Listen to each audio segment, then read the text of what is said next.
Olá, igreja, a graça e a paz. É com muita honra que eu venho aqui trazer mais uma palavra para vocês no canal. Porém, hoje pela manhã a gente recebeu uma notícia bem triste, que foi o falecimento da morte do pastor João Alto, da Assembleia de Deus de Jardim. E confesso a vocês que está sendo bem duro gravar isso aqui. E eu queria iniciar essa mensagem refletindo sobre algumas coisas. Esse ano, onde a gente está enfrentando aí a pandemia do coronavírus, aqui na nossa região a gente presenciou já a perda de 3 líderes, religiosos. O primeiro deles foi o pastor Robson, da igreja MGU de Veracruz. O outro, ainda essa semana, o presbítero Mauro José, da igreja Carvalho de Justiça. E hoje, dia 6 de dezembro de 2020, o pastor João Alto. Hoje, naturalmente, a igreja dele estaria nas ruas, fazendo a passeata com a orquestra linda que eles têm, porque hoje, dia 6, é celebrado o Dia da Bíblia aqui na região. Então, tradicionalmente, eles fazem uma passeata pelo centro da cidade e terminam com culto ao ar livre na praça. Onde eu quero chegar com a morte desses 3 pastores, Isso mexe muito com a gente, faz a gente pensar sobre o legado que esses homens construíram. Eu tive um pouco de relacionamento com o pastor Robson, um pouco menos com o pastor João Alto, e o presbítero Mauro eu infelizmente não conheci. Mas todos que falaram sobre a perda deles, caracterizaram eles por um ponto em comum. Eram pessoas de muito amor, eram pessoas que exalavam amor nos seus relacionamentos, no seu comportamento com a igreja, com a sua família. Então são perdas que fazem a gente refletir bastante, sabe? E eu tenho certeza que Deus quer falar algo conosco como cidade, como igreja, ao olhar para a vida desses homens e ver que eles foram recolhidos por Deus. A Bíblia diz que o Senhor ele tem prazer na morte dos seus santos. Porque é claro que o Senhor ele não olha a morte em si, mas ele olha como um filho retornando para casa. E eu imagino que isso deve ser uma alegria enorme para o pai.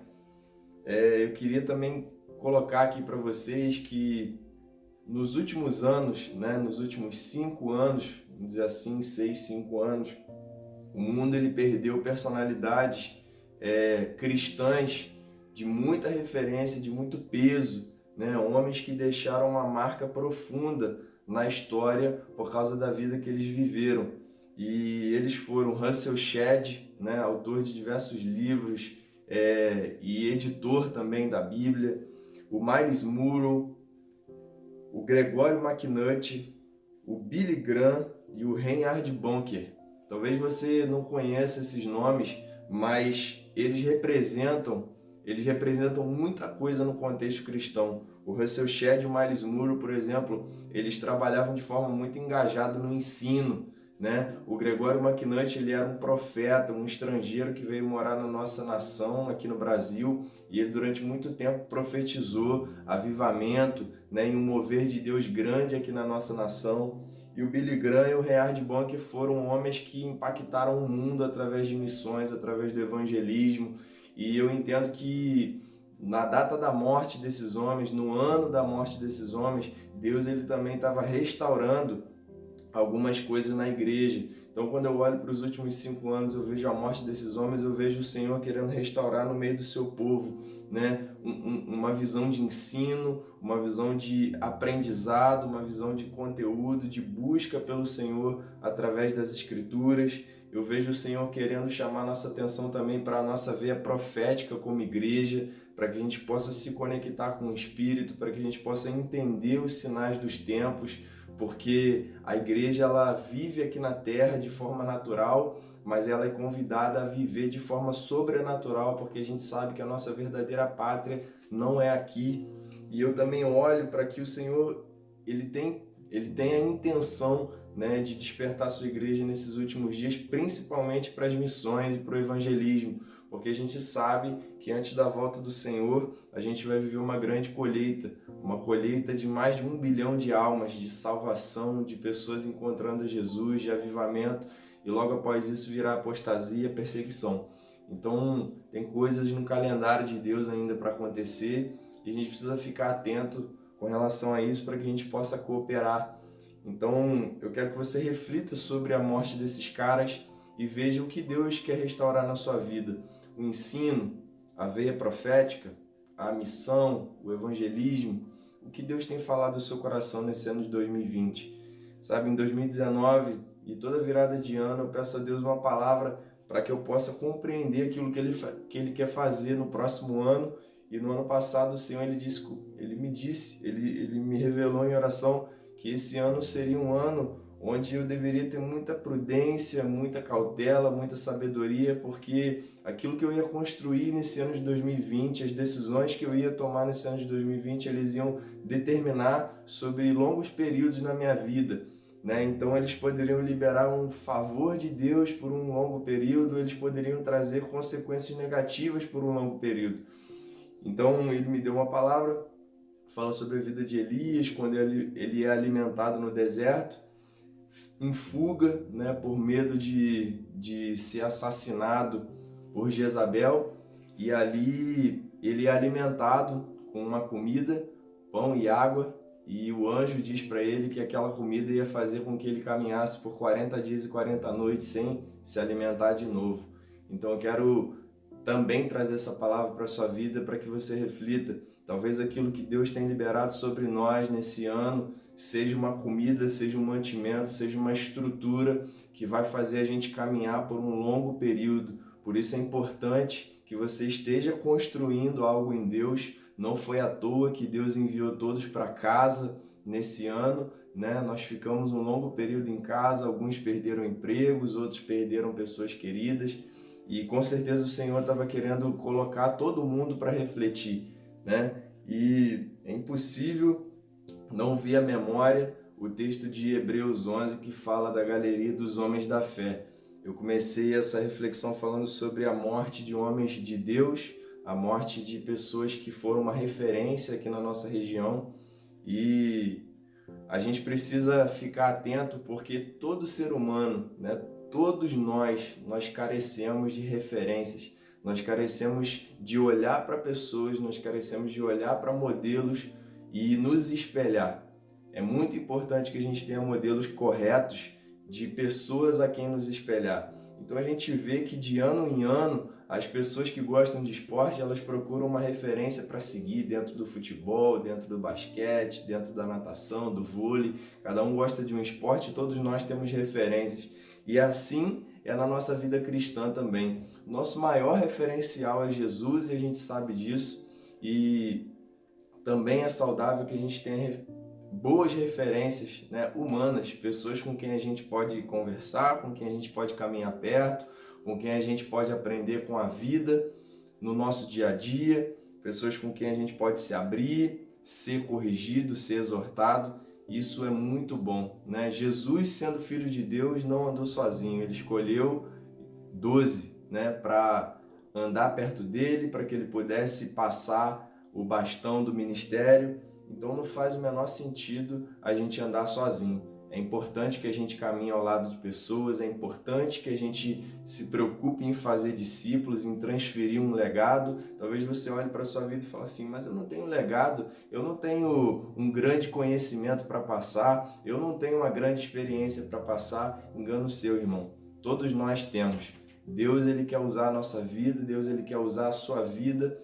Com certeza você tem algo a ensinar para alguém e com certeza você tem algo a aprender com alguém, né? Porque a vida é assim, ela é uma via de mão dupla, onde a gente ora está indo, ora está voltando e a gente está sempre se cruzando com pessoas, né? E a gente aprende nesse fluxo, né? A gente aprende nesse fluxo.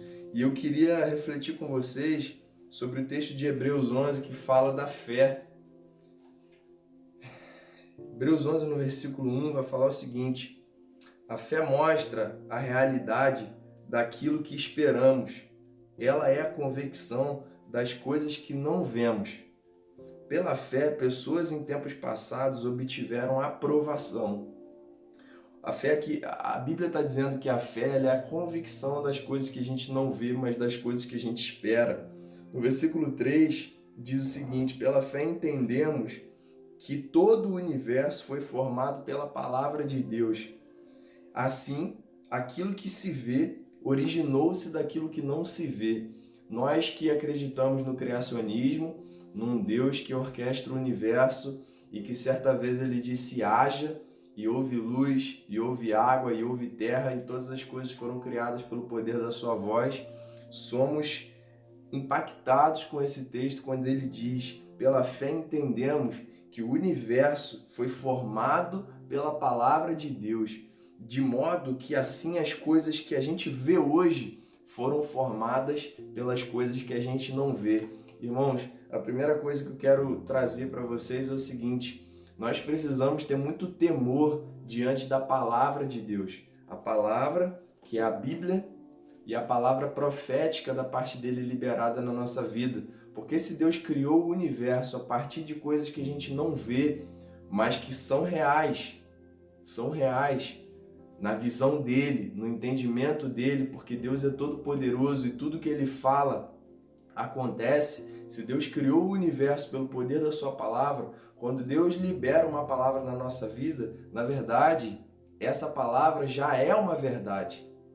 E Deus, ele está convidando a gente a caminhar em cima dessa verdade, porque Deus não mente. Então, quando Deus fala alguma coisa a nosso respeito, isso já é uma verdade no entendimento de Deus, isso já é uma verdade no céu, e Deus, ele libera ela sobre a nossa vida para que a gente, por meio da fé, possa acreditar e caminhar em cima dessa palavra. Impossível também não lembrar do momento em que Jesus encontra com os discípulos e eles estavam no barco, já em água, e Jesus ele fica em terra para poder orar um pouco mais, e Jesus ele vem andando sobre as águas. Quando os discípulos veem Jesus andando sobre as águas, eles ficam espantados, pensam que é um fantasma, e Pedro entende que era Jesus ali, ele começa um diálogo com Jesus, e ele fala: se tu és mesmo o Senhor, manda que eu vá ter contigo sobre as águas.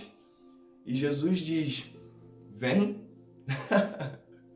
Jesus diz para Pedro: vem. E Pedro responde a Jesus: segundo a sua palavra,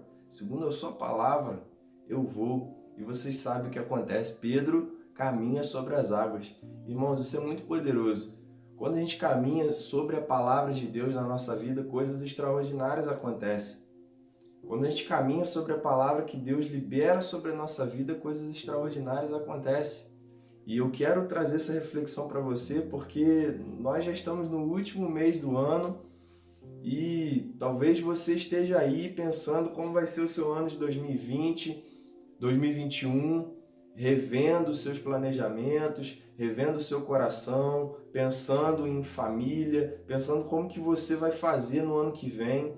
Talvez você queira mudar de carreira, talvez você vai começar uma faculdade, eu não sei o que você vai fazer, mas o que eu posso te aconselhar? Caminhe sobre a palavra de Deus liberada na sua vida, porque quando você caminha sobre a palavra, coisas sobrenaturais acontecem.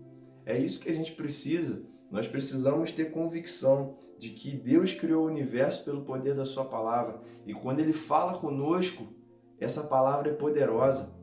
E Deus está querendo despertar em nós fé. Irmãos, Hebreus 11 é incrível, é incrível. Vamos continuar lendo aqui através do versículo 5. Pela fé, Enoque foi levado para o céu sem ver a morte. Ele desapareceu porque Deus o levou para junto de si. Porque antes de ser levado, ele era conhecido por agradar a Deus. Enoque foi arrebatado, Enoque foi tomado por Deus da face da terra sem experimentar a morte, porque ele era um homem que agradava a Deus e ele era conhecido por isso. Era notório que Enoque era um homem diferenciado. E no versículo 6, a continuação, a continuação do versículo 6 sobre a vida de Enoque aqui é o seguinte: sem fé é impossível agradar a Deus.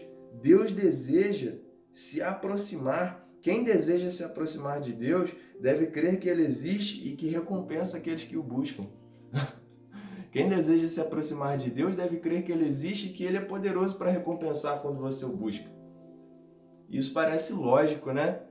Mas às vezes a gente tem conflitos na nossa fé. Às vezes a gente tem conflitos nas nossas crenças. Às vezes a gente tem medo, às vezes a gente tem insegurança, às vezes a gente duvida daquilo que Deus falou. Por quê? Porque as adversidades são muitas. A vida, ela vem em formato de tempestade para querer fazer a gente acreditar que aquilo que Deus falou não é verdade, que aquilo que Deus falou não vai acontecer, que aquilo que Deus falou é impossível. E de fato, irmãos, aquilo que Deus fala muitas vezes parece impossível. É impossível sim, para os nossos recursos, para o nosso tempo, para a nossa força, é impossível. Mas que graça teria se Deus revelasse para nós coisas possíveis? Que participação Ele teria na nossa vida se Deus só revelasse coisas para nós possíveis? Seria fácil de você mesmo realizar. Quando Deus fala conosco coisas impossíveis, Ele está convidando a gente para um relacionamento. Ele traz a gente para um relacionamento, Ele traz a gente para um posicionamento, e quando a gente se posiciona, esse Deus que é poderoso, esse Deus que fez o universo, Ele faz com que essas coisas aconteçam na nossa vida. Isso é tremendo, irmãos. Pela fé, versículo 7, Noé construiu uma grande embarcação, Noé construiu uma arca. Você conhece esse texto? Esse texto é muito interessante. Pela fé, Noé, divinamente instruído a respeito dos acontecimentos que ainda não se viam, presta atenção nisso aqui. Pela fé, Noé, divinamente instruído a respeito dos acontecimentos que ainda não se viam, sendo temente a Deus, construiu uma arca para a salvação da sua família. Assim ele condenou o mundo e se tornou herdeiro da justiça por meio da fé. Irmãos, a atitude de Noé foi incrível, porque duas coisas eram absolutamente extraordinárias naquele momento. As pessoas nunca tinham visto chuva na face da terra, porque Deus regava as plantas e as árvores com orvalho. O orvalho que caía dos céus pela manhã. Eles não conheciam chuva. Outra coisa, não havia embarcações na face da terra, porque as pessoas não precisavam se deslocar. Então, Deus fala duas coisas incríveis. Primeiro, constrói uma grande embarcação. Segundo, eu vou mandar um dilúvio que vai abalar a terra. Então, aqui diz que Noé, divinamente inspirado a respeito de coisas que ainda não se viam, foi temente a Deus. Cara, você tem noção o que é uma multidão caminhar para uma direção e você caminhar para outra? Você tem noção que é remar contra a maré? Pedalar contra o vento? Correr em ladeira? Isso não é fácil, né? Não é nada fácil. Foi isso que Noé fez durante 100 anos. Ele construiu uma arca quando todos não acreditavam naquilo que ele estava fazendo e talvez a sua própria família. Porque quando você recebe uma palavra de Deus, aquilo faz muito sentido para você. E aquilo altera o seu entendimento, aquilo altera o seu estilo de vida e a partir disso você começa a se mover. E pode ser que as pessoas ao seu redor nunca compreendam aquilo que você compreendeu, sabe? Elas só vão desfrutar do seu legado, elas vão desfrutar da plataforma que você construiu. A palavra é para você. Talvez o que Deus quer fazer através da sua vida, as pessoas ao seu redor não vão compreender, mas elas vão desfrutar. Por isso eu quero te encorajar a perseverar naquilo que o Senhor tem dito, naquilo que o Senhor tem te revelado, ainda que a compreensão da maioria não aconteça. Noé é divinamente inspirado, não era um conhecimento que era acessível a todos, irmão. Não era um conhecimento acessível a todos. Noé construiu uma arca para a salvação da sua família. Para a salvação da sua família, sabe? Nós não podemos perder de vista a palavra revelada de Deus a nosso respeito. Nós não podemos perder de vista a palavra de Deus revelada a nosso respeito, irmãos. Noé construiu uma arca para salvar sua família e a partir da sua família Deus repovoou a terra. Isso não é tremendo? A partir da nossa casa, a partir da nossa vida, Deus quer fazer coisas tremendas. Só que Deus não vai fazer isso a partir de indivíduos, a partir de uma família, a partir de uma igreja imatura. Quando Deus manda a gente construir estruturas, é porque aquilo que a gente tem hoje ainda não está suficiente. Então Deus não pode entregar tudo para uma família, para uma igreja imatura. Sabe? Deus não pode dar tudo para um povo que trabalha somente para os seus próprios interesses. Deus não pode dar tudo para um povo que trabalha somente para os seus próprios interesses. Deus poderia ter salvado mais pessoas com Noé, né? Mas Deus quis salvar ali a família dele e ele mandou também colocar os animais. Deus pensou na perpetuidade e Noé trabalhou por isso, sabe? Deus não pode entregar tudo para pessoas que só querem visar os seus próprios interesses, que só querem encher os seus próprios bolsos, que só querem encher as suas próprias cadeiras, sabe? Então, irmãos, antes de vir a grande tribulação, as perseguições, antes de vir a grande tribulação, antes de vir as grandes perseguições, vai haver um grande avivamento na terra, uma grande colheita. E todos nós precisamos trabalhar por isso. Todos nós precisamos trabalhar por isso. Você entende? Você entende isso? Noé foi temente a Deus.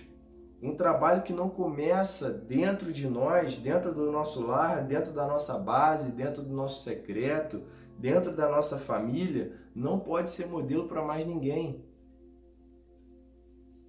Um trabalho que não começa em nós, para depois ser a partir de nós. Um trabalho que não afeta a nossa casa, que não transforma a nossa vida, que não transforma o seu cônjuge, que não transforma os seus filhos.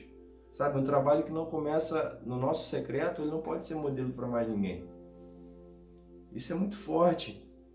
E a Bíblia diz que por causa desse posicionamento drástico de Noé, ele condenou o mundo. Não porque Noé era um juiz. Entenda isso. Noé estava focado na sua missão, Noé estava focado na revelação que ele tinha recebido de Deus e por isso ele foi alvo de zombarias, sabe? Por isso ele foi alvo talvez de acusações, talvez de mentiras. Irmãos, a Bíblia diz que nos dias de Noé, as pessoas comiam, bebiam e davam-se casamento. Tava tudo normal na humanidade, tava tudo normal. Noé fez essa arca durante 100 anos e as pessoas não acreditavam naquilo que ele estava falando. Até que chegou o grande dia do dilúvio vir, sabe? Não foram as palavras de Noé que condenaram o mundo. Irmãos, pare de ser duro, pare de ser áspero nas coisas que você fala, pare de ser duro na forma de tratar as pessoas que não pensam igual a você, que não têm o mesmo estilo de vida que você. Você não vai julgar e nem condenar o mundo. Jesus disse que ele não veio para fazer isso, ele disse que o que faria isso seria a sua palavra. Nós não vamos julgar e nós não vamos condenar o mundo. Nós não somos o prumo para o mundo. As nossas palavras não são o prumo para o mundo. O que condenou o mundo, irmão, presta bem atenção, foi a atitude de Noé. Foi o comportamento de Noé. Foi o estilo de vida de Noé. Noé, quando chegava nos lugares, quando ele conversava com as pessoas, quando ele fazia as coisas na sua vida, no seu cotidiano, o seu exemplo era diferente. A sua vida era diferente, a sua história, aquilo que ele carregava era diferente. É isso que vai fazer diferença no mundo. A forma com que você vive, a forma com que você fala, a forma como você se veste, eu não sei. As suas palavras, elas, na maioria das vezes, não vão ter muito efeito se o seu exemplo não falar mais alto. E foi isso que Noé fez. E é sobre isso que a gente precisa refletir. Então, irmãos, queria colocar para vocês 10 pontos que eu aprendi esse ano, sabe? A gente precisa encarar a realidade da vida. Você precisa encarar a sua realidade, cara.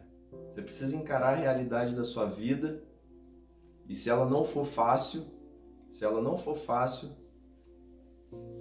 isso se reforça ainda mais. Não tem como fugir. Encare a realidade da sua vida. Segundo, seja responsável pelos seus atos. Vamos parar de nos justificar, vamos parar com conversinha, vamos parar com desculpinha fiada. Seja responsável pelo que você faz, seja responsável pelo que você fala, bata no peito. 3. Aprenda a dizer não. Muitas pessoas têm dificuldade de dizer não e isso traz dificuldades sobre a sua vida. Irmãos, dizer não é necessário. Talvez os nãos que a gente fala na nossa vida são eles que vão fazer maior diferença na vida dos nossos filhos, na vida dos nossos colaboradores, na vida dos nossos amigos. O não é necessário, o não ensina muito, o não é pedagógico, o não modela o nosso caráter. Aprenda a dizer não. Ponto 4. Seja grato por aquilo que você já tem e não condicione a sua vida por aquilo que ainda falta. Sabe, pessoas vivem ansiosas e depressivas por excesso de passado, coisa que você não muda mais, e excesso de futuro, coisa que você ainda nem viveu. E por causa disso, vive uma vida ruim, vive uma vida triste, vive uma vida angustiada por excesso de passado e excesso de futuro, e com isso esquecem de viver o presente. Por isso, seja grato por aquilo que você tem hoje e não condicione a sua vida por aquilo que você ainda não tem. Deixe o amanhã com o Senhor, trabalhe por isso, estude por isso, se esforce por isso, mas celebre o dia de hoje. Amém? Ponto 5, entenda as estações da sua vida. É necessário você entender as fases. Eclesiastes 3 fala sobre o tempo de todas as coisas. Tem tempo de você poupar dinheiro, tem tempo de você gastar um pouco mais de dinheiro, tempo de viajar, tempo de não viajar, tempo de comer certas coisas, tempo de comer de forma mais simples, tempo de comprar roupa, esse tempo não dá para comprar roupa, tempo de estar com os amigos, tempo de estar com a família, tempo de estar a sós. Entenda as fases da sua vida, tempo de estudar, de trabalhar com força, de se doar para Deus, tempo de descansar. Não confunda as fases. Isso é muito perigoso, isso faz a gente atrasar os processos. Compreenda os tempos, compreenda as estações, aprenda a fazer boas perguntas. Esse é o 6º ponto. Sabe, o que move o mundo não são as respostas, são as perguntas. Talvez você esteja focando em coisas erradas. Talvez você esteja entregando muito do seu esforço da forma errada. Aprenda a fazer as perguntas certas para que você seja mais assertivo nas suas decisões, nas coisas que você precisa fazer. Ponto 7, escolha bons conselheiros e mentores. Sem conselheiros e sem mentores, nós vamos ter muita dificuldade no processo. Nós não precisamos sofrer tudo. A gente pode aprender com o exemplo de pessoas que já fizeram o caminho que a gente está fazendo hoje. 8, viva os frutos do Espírito, sabe? São eles que nos aproximam de Deus, são eles que fazem a gente tocar as pessoas. 9, cresça na fé, fortaleça a sua esperança, pratique o amor. E o ponto 10, ame a Deus sobre todas as coisas. Ame a Deus sobre todas as coisas, irmãos. Nós precisamos disso. Eu quero caminhar para o final dessa palavra refletindo o seguinte: a gente começou lendo o texto de Hebreus 11 e eu quero ler agora o versículo 13 com vocês, que diz o seguinte: todos eles morreram na fé. Irmãos, eles morreram na fé, ok? Todos eles morreram na fé, guardaram a fé, permaneceram firmes. E embora não tenham recebido todas as coisas que lhe foram prometidas, as avistaram de longe e de bom grado aceitaram. Reconheceram que eram estrangeiros e peregrinos nesse mundo. Evidentemente, quem fala desse modo espera ter a sua própria pátria. Se quisessem, poderiam ter voltado da terra onde saíram, ou seja, foram caras que viajaram muito, abriram mão da sua casa, abriram mão da sua estrutura, abriram mão da sua vida para poder viver as promessas de Deus. E aqui está dizendo que eles avistaram as promessas de longe, eles andaram como peregrinos na sua terra, na face da terra. E a Bíblia diz que eles poderiam ter voltado para a pátria de onde saíram. Agora olha isso aqui, mas eles buscavam uma pátria superior, uma pátria celestial. Por isso, Deus não se envergonha de ser chamado o Deus deles. Por causa disso, lhes preparou uma cidade. Irmãos, isso aqui me toca tanto. Deus não se envergonha de ser chamado o Deus de Abraão, o Deus de Jacó, o Deus de Isaac, o Deus de Moisés, o Deus de Elias, o Deus de Davi, o Deus de Enoque. É isso que a Bíblia está dizendo. Deus não se envergonha de ser chamado Deus deles, Deus de Noé, porque a vida desses caras foi tão intensa, foi tão profunda, foi tão relevante, que eles conquistaram esse prefixo, o Deus de Daniel, o Deus de Moisés, o Deus de Abraão, o Deus do João, o Deus da Maria, o Deus do Rafael. Quem é você? Deus pode ser chamado de seu Deus e não sentir vergonha disso? Deus pode ser chamado do seu Deus e o nome dele não ser colocado em xeque por causa da vida que você vive? É para se pensar, né? E o versículo 33 de Hebreus 11 vai dizer para nós o seguinte: pela fé eles conquistaram reinos, governaram com justiça, receberam promessas, fecharam a boca de leões, apagaram chamas de fogo, escaparam da morte e da espada. Sua fraqueza foi transformada em força.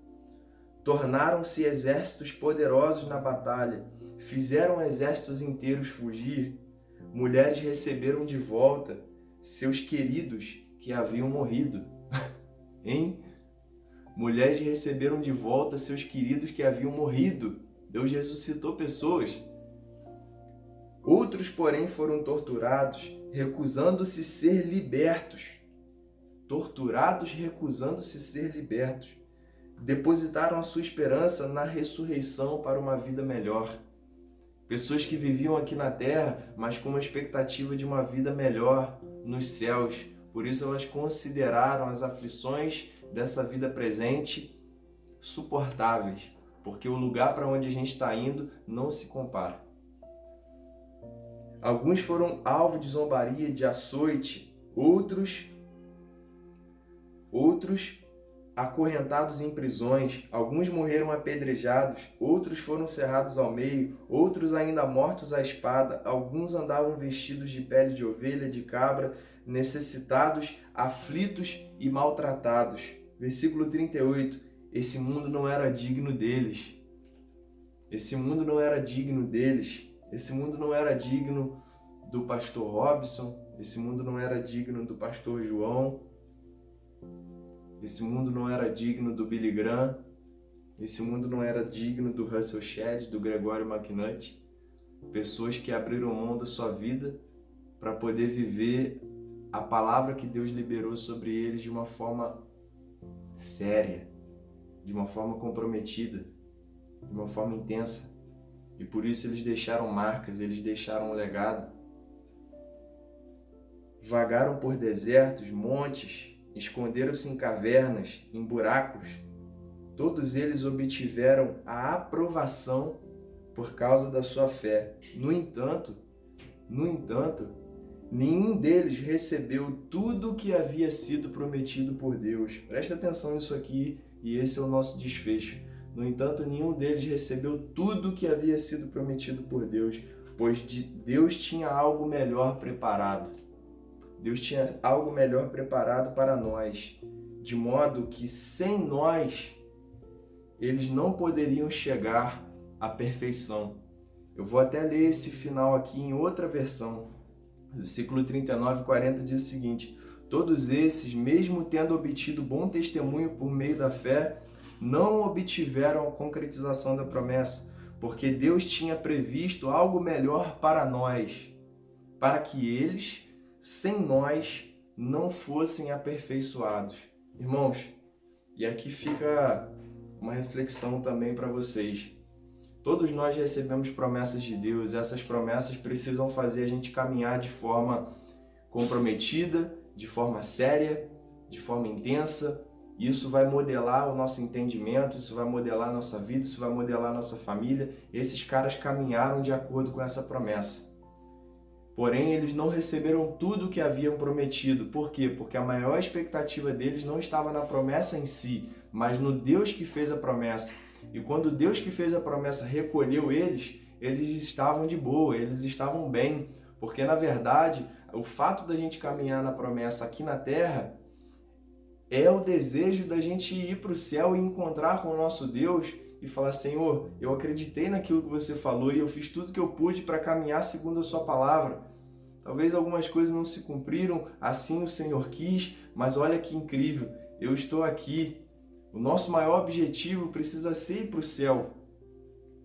E quando ele diz aqui que Deus tinha previsto algo melhor para nós, para que eles, sem a gente, não fosse aperfeiçoado, presta bem atenção, irmãos. O nosso comprometimento com a palavra, o nosso comprometimento com as promessas de Deus na nossa vida, como eu disse, ele tem muito a ver com a forma com que a gente vai servir o próximo. Nenhum dom de Deus é para nós, todos os dons eles são coletivos, todos os dons eles são para a gente servir o nosso próximo. Então, esses caras foram comprometidos porque eles, primeiro, queriam honrar a Deus. Segundo, eles queriam viver as promessas. Terceiro, eles estavam comprometidos em servir, sabe? Então a Bíblia está dizendo que eles não foram totalmente aperfeiçoados. Por quê? Por quê? Porque eles não viveram a promessa total, mas eles viveram uma vida servindo, eles viveram uma vida acreditando. E à medida que pessoas nascem, pessoas morrem, a gente continua servindo, perseguindo a promessa, vivendo a vontade de Deus, e assim é o fluxo da nossa vida. Assim é o fluxo da nossa vida. Se eu chego um momento da minha vida, por exemplo, e eu considero, já conquistei todas as promessas de Deus para mim, o que eu vou fazer? Eu vou descansar, eu vou parar de servir. Eu vou parar de servir. E a Bíblia está dizendo que o nosso aperfeiçoamento e o aperfeiçoamento desses caras, ele está condicionado às gerações, a você servir ao próximo, a você servir a próxima geração. E se a gente não vivenciar a totalidade da promessa, pelo menos a gente serviu, pelo menos a gente estava aqui perseguindo ela com amor, com intensidade. E no final das contas, o nosso grande objetivo é se encontrar com o nosso Pai. Eu queria agradecer a Deus por essa palavra, te convidar a meditar sobre Hebreus 11 e que o Senhor nos guarde e nos capacite. Amém? Vamos orar. Pai, muito obrigado. Nós te louvamos porque a Tua palavra é eterna, ela é fiel e ela é eficaz. Nos ensina a andar em fé, Senhor, porque sem fé é impossível agradar a Ti.